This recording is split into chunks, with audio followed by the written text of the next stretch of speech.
復活節6個人參加大寒假期去韓國仁川旅遊，撞啱人太多沒有航班可上機，需要坐下午機先出發。有個好處唔使咁早起身，咁覺到非常之舒暢。香港機場可以坐喺凳嗰度，慢慢於晚上7點45分到達首爾仁川機場。大寒假期李先生好細心照顧我哋。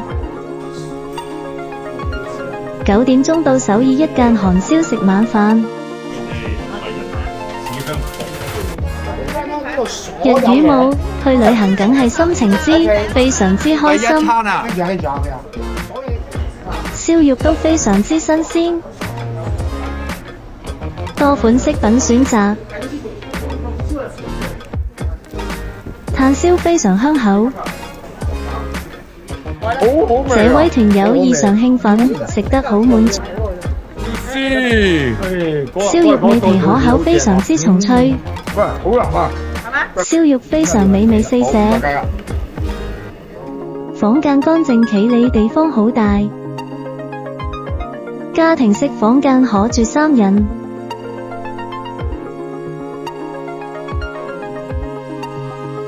戶外溫泉。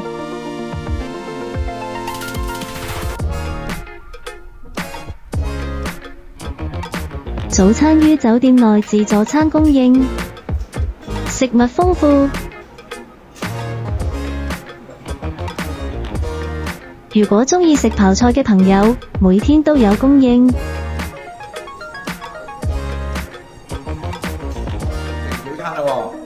團友悠閒的享受豐富嘅早餐。落樓下啦，於9點15分離開酒店，準備乘車去其他景點。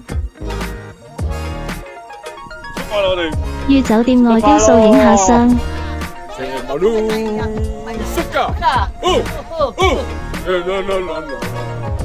酒店響海廣場拍攝，環境清幽舒適。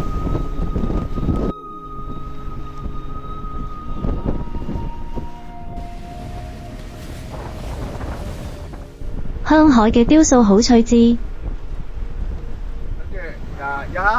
團友都拍照留念。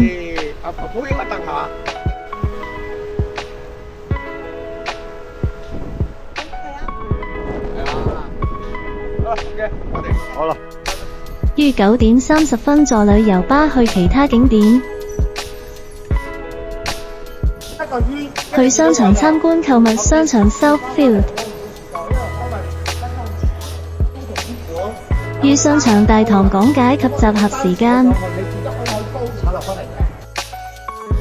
4樓有一個非常大嘅圖書館。影相定 video 啊？攝影大師為團友拍攝。呢個新嘅呢個係啊。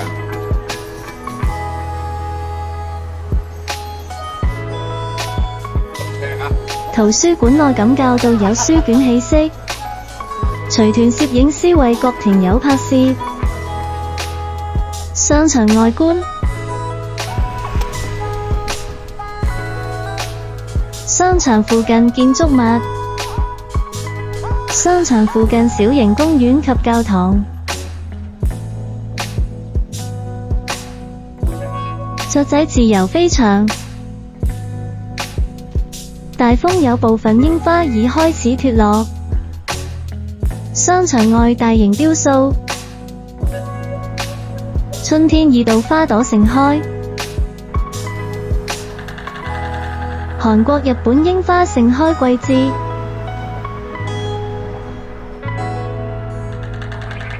開得非常燦爛。賞花要快，否則花已謝了。路邊做滿晒花朵盛開。商場屋頂透明玻璃，非常之透光。當日風雲四起。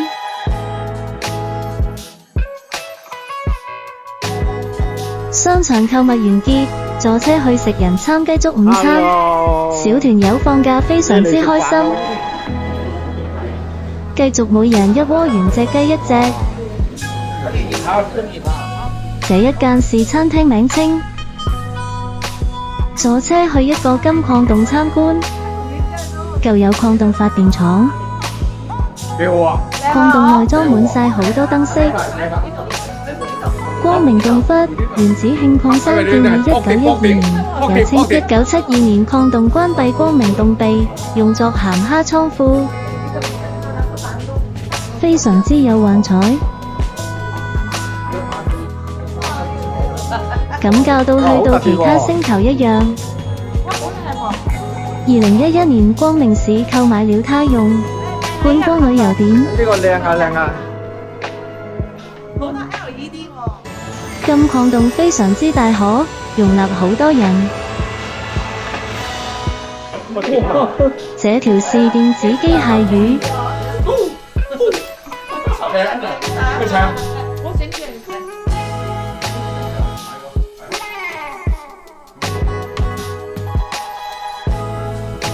原始礦洞樣貌。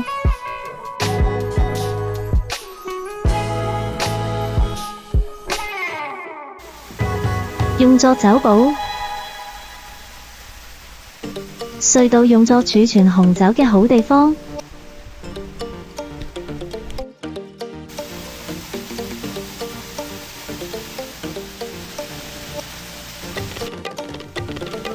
團友在酒保門口打卡。再去觀賞一個藝術表演，團費包埋。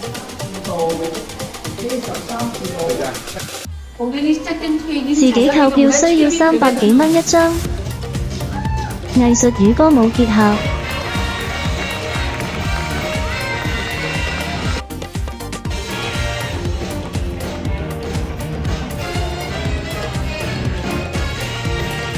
表演完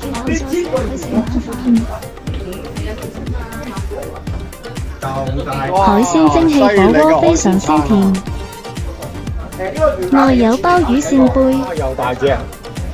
，3個人一鍋分量。呢啲旅行團去度揾啊，食材非常之新鮮，歡迎免費加入我頻道，明天賞花。